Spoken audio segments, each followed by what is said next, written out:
अगर आप भी डोमिनोज से पिज्जा ऑर्डर करते हैं तो ये खबर आपके लिए बेहद जरूरी है। महाराष्ट्र में फूड एंड ड्रग एडमिनिस्ट्रेशन यानी कि FDA ने डोमिनोज पिज्जा के 4 आउटलेट्स के फूड बिजनेस लाइसेंस सस्पेंड कर दिए हैं। इनमें 3 आउटलेट मुंबई के हैं जबकि एक सतारा जिले के कराड़ में है। FDA की ये कार्रवाई फूड सेफ्टी और हाइजीन नॉर्म्स में गंभीर कमियां मिलने के बाद की गई है। FDA के मुताबिक ये कार्रवाई एक स्पेशल इंस्पेक्शन ड्राइव का हिस्सा थी जिसमें 10 जुलाई से 11 अगस्त 2026 के बीच महाराष्ट्र में बड़े रेस्टोरेंट चेन की जांच की गई थी। इस दौरान 104 एस्टैब्लिशमेंट्स इंस्पेक्ट किए गए। इनमें डोमिनोज के साथ KFC, पिज्जा हट, McDonald's, Subway, burger king, Starbucks और मॉन्गनीज जैसे ब्रांड्स भी शामिल थे। इस ब्रॉडर ड्राइव में 5 फूड बिजनेस लाइसेंसेस सस्पेंड किए गए हैं जिनमें 4 डोमिनोज के हैं। अब बात करते हैं उन 4 डोमिनोज आउटलेट की जिन पर एक्शन हुआ है। मुंबई में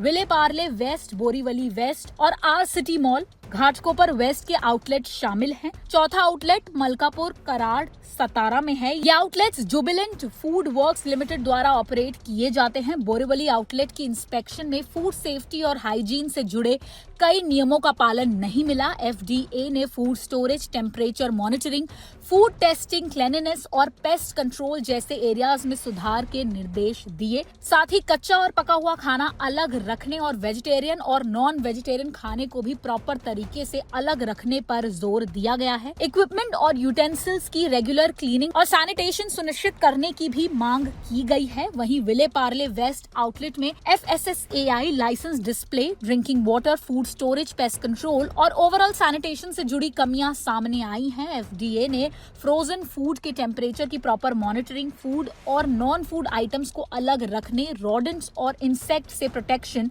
तथा स्टाफ के लिए एडुकेट हैंड वॉशिंग और क्लीनिंग फैसिलिटी सुनिश्चित करने का निर्देश दिया है। घाटकोपर के आर सिटी मॉल आउटलेट और सतारा के कराड़ आउटलेट पर भी फूड सेफ्टी कंप्लायंस से जुड़ी कमियां पाई गई जिसके बाद उनके लाइसेंस सस्पेंड कर दिए गए। रिपोर्ट्स के मुताबिक बोरीवली और कराड़ आउटलेट्स में स्केड्यूल 4 हाइजीन रिक्वायरमेंट को लेकर particularly high levels of non compliance दर्ज किए गए। यहाँ एक बात समझना बेहद जरूरी हो जाता है कि लाइसेंस सस्पेंशन का मतलब ये बिल्कुल नहीं है कि डोमिनोज के सभी आउटलेट्स अनसेफ हैं। FDA की कार्रवाई स्पेसिफिकली उन आउटलेट्स के खिलाफ है जहां इंस्पेक्शन के दौरान वायलेशन पाए गए हैं। संबंधित आउटलेट्स को रिक्वायर्ड फूड सेफ्टी और हाइजीन स्टैंडर्ड्स पूरा करने के बाद ही आगे की कार्रवाई से राहत मिल सकती है। इस पूरे मामले से कंज्यूमर्स के लिए भी एक बड़ा सवाल सामने आता है कि जब हम किसी बड़े और पॉपुलर फूड ब्रांड से खाना ऑर्डर करते हैं तो क्या हमें उसकी हाइजीन को लेकर बिल्कुल चिंता नहीं करनी चाहिए। ब्रांड कितना ही बड़ा क्यों ना हो, किचन में प्रॉपर फूड स्टोरेज, सही temperature, pest control, clean utensils और क्रॉस कंटामिनेशन से बचाव जैसी बेसिक सेफ्टी प्रैक्टिसेस बेहद जरूरी है। और यही वजह है कि महाराष्ट्र के FDA की ये कार्रवाई सिर्फ डोमिनोज तक सीमित खबर नहीं है। ये रिमाइंडर है कि फूड सेफ्टी में ब्रांड नेम से ज्यादा इम्पोर्टेंट आपके खाने को किस तरीके से स्टोर, हैंडल और प्रिपेयर किया जा रहा है। अगर आप बाहर से फूड ऑर्डर करते हैं तो फूड की पैकेजिंग, अनयूजुअल स्मेल या अपीयरेंस जैसी चीजों को इग्नोर ना करें।